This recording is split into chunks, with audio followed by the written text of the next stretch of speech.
दोस्तों नमस्कार। Civil services forum में मैं आपका स्वागत करता हूं। दोस्तों, आज मैंने good morning, good afternoon, good evening, good night के साथ आप लोगों से एक महत्वपूर्ण मुद्दे पर बात करना चाहता हूं। एक समाजशास्त्र के छात्र होने के नाते हमारी और आपकी जिम्मेदारी बनती है कि हमारे समाज में क्या हो रहा है और हमारा समाज विकास के दौर में कितना आगे है, कितना पीछे है, हमारी रोजमर्रा की जिंदगी कितनी सुगम या कठिन होते जा रहे हैं, क्योंकि शिक्षा का मौलिक अर्थ यही है कि वह मानवीय समाज को गुणवत्ता की ओर अग्रसर कर सके। मूल रूप से मैं 5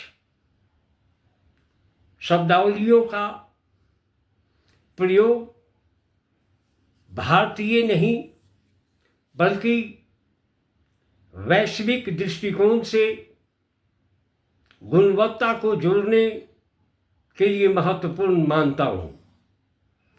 ज्ञान और विज्ञान की धारा को जोड़ने के लिए इन 5 शब्दावलियों का अत्यधिक महत्व है। हमारी आपकी सभी की क्रियाओं में मूल रूप से ये 5 शब्द जो है, शब्दावली जो है, अत्यधिक महत्वपूर्ण है, क्योंकि रोजमर्रा की जो हमारी सामाजिक क्रियाएं होती हैं, जिसके संदर्भ में German social scientist max weber ने 19वीं शताब्दी में ही पूरी दुनिया के समक्ष दे दिया था, वह है सामाजिक क्रिया। सामाजिक क्रिया की धारा में उन्होंने 3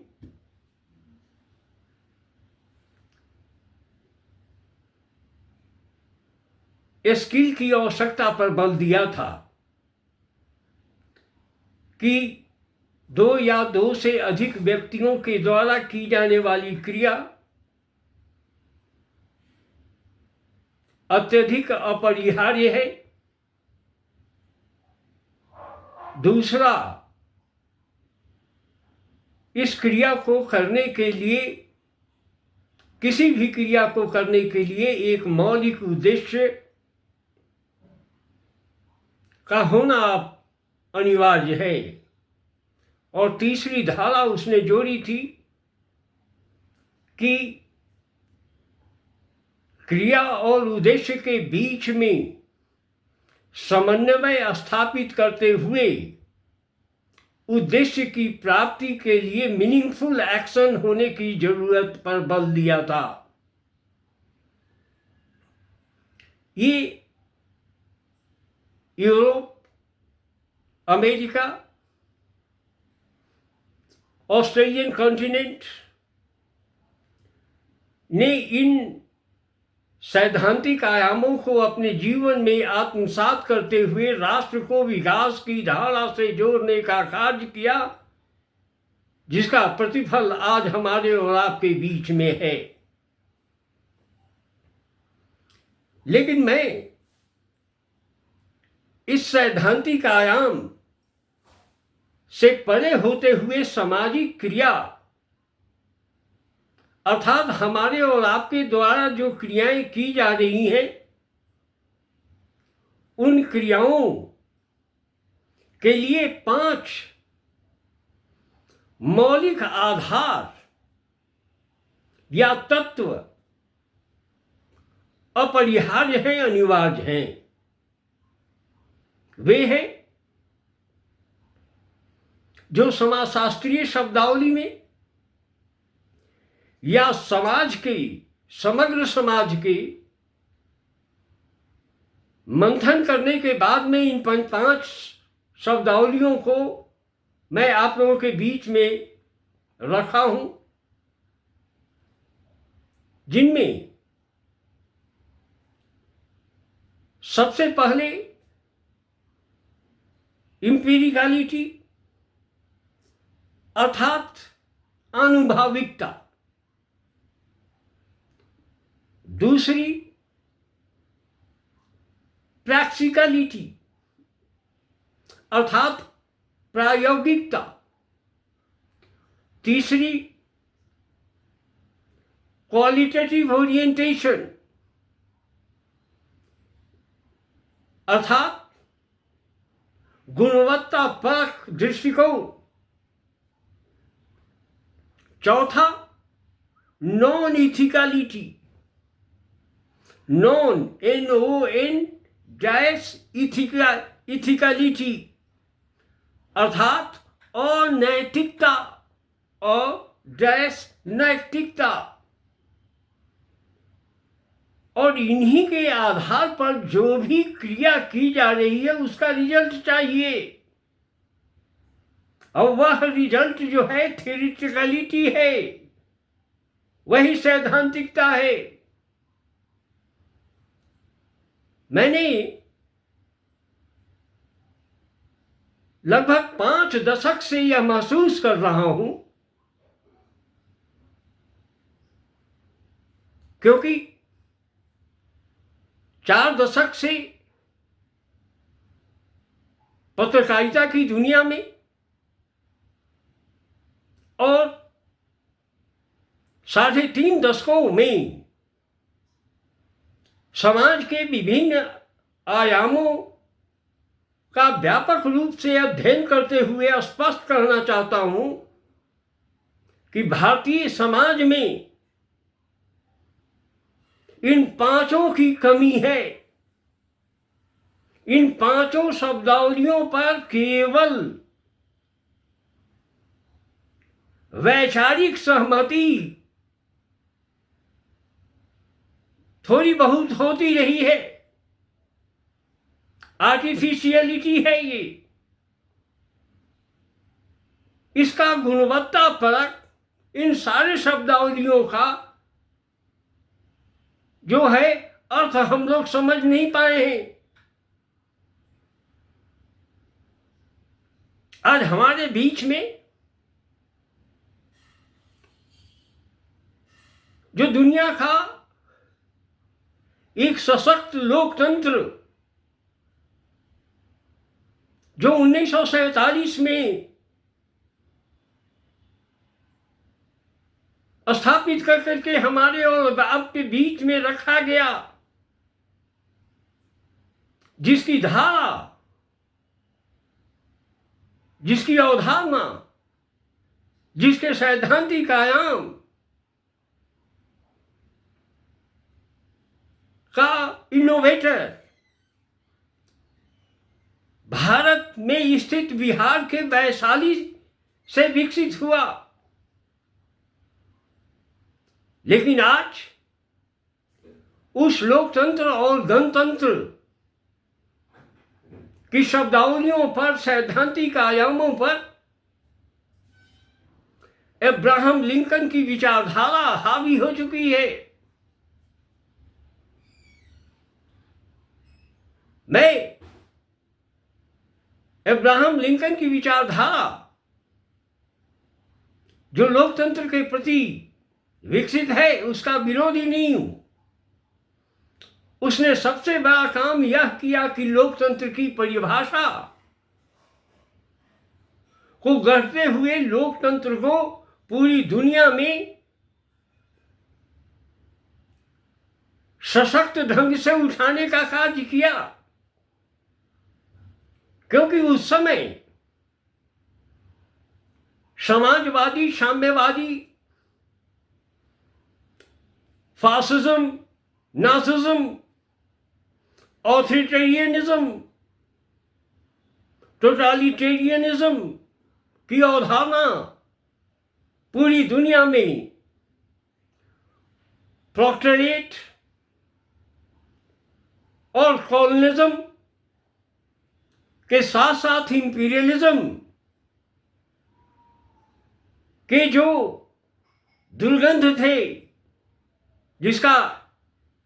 जिससे भारत भी प्रभावित रहा पौने 200 वर्षों तक, आज पुनः मुझे लगता है कि 1757 का जो प्लासी का युद्ध था, सिराजुद्दौला और ईस्ट इंडिया कंपनी के बीच में, जिसमें कई जयचंद आए और भारत उपनिवेशवाद की धारा को स्वीकार कर लिया। समय अलग थे। उस समय उपनिवेशवाद की धारा मजबूत थी। भारत मुगलों के शासनकाल से मुक्त नहीं हो पाया था। हमारे यहां राजतंत्र की धारा मजबूत चल रही थी। जो मजबूती 16 महाजनपदास के माध्यम से शुरू हुई, वह मुक्ति 1947 में तथाकथित ढंग से हम कह सकते हैं कि मुक्ति मिली, लोकतंत्र स्थापित हुआ। लेकिन आज लोकतंत्र, क्या लोकतंत्र केवल चुनाव कराने का यंत्र बन करके रह गया है? जब देखो चुनाव, पंचायती राज का चुनाव, नगर पालिका का चुनाव, नगर निगम का चुनाव, विधानसभा का चुनाव, विधान परिषद का चुनाव, राज्यसभा का चुनाव, लोकसभा का चुनाव। क्या भारतीय लोकतंत्र चुनावों के दलदल में फंस गया हुआ है? केवल चुनाव जीतने की होड़ लगी हुई है। तो चुनाव अगर अर्थतंत्र पर इतना हावी हो जाएगा तो भारतीय सामाजिक व्यवस्था का क्या होगा? सवाल यह है, इसका उत्तर मैं ढूंढ रहा हूं, ढूंढ चुका हूं। आपके बीच में इस का उत्तर देने के लिए आप लोगों को इंतजार करना होगा। गांधी इस लोकतंत्र की व्याख्या नहीं करता था। श्री गोपालाचारी का लोकतंत्र यह नहीं करता था। उनकी लेखनी को तो पढ़ें हम, उनका मनन तो करें। अंबेडकर इस लोकतंत्र की कल्पना तक नहीं कर पाया था, जिसकी झलक आपको भारतीय संविधान में देखने को मिलता है। तो इस पर चिंतन करने की आवश्यकता आपको भी है, हमें भी है। मैं आगाह करता हूं कि केवल चुनाव जिस देश का मकसद होगा या चुनाव जीतना होगा मकसद होता है, तो राष्ट्र का अवनति होने में हम सभी की हिस्सेदारी होगी। इतिहास और भविष्य और वर्तमान तो सह रहा है, लेकिन इतिहास में हमारा नाम कैसे जा रहा है, इस पर भी चिंतन कीजिए। और भविष्य हमारा क्या होगा, इस पर भी मनन करने की आवश्यकता है। Thank you very much. आशा है आप लोगों को यह वीडियो पसंद आएगा, और पसंद आए तो इसे सब्सक्राइब भी करते रहें, शेयर भी करते रहें और लाइक भी करते रहें। Thank you very much. Good morning, good afternoon, good night के साथ मुझे इजाज़त दें। Thank you very much.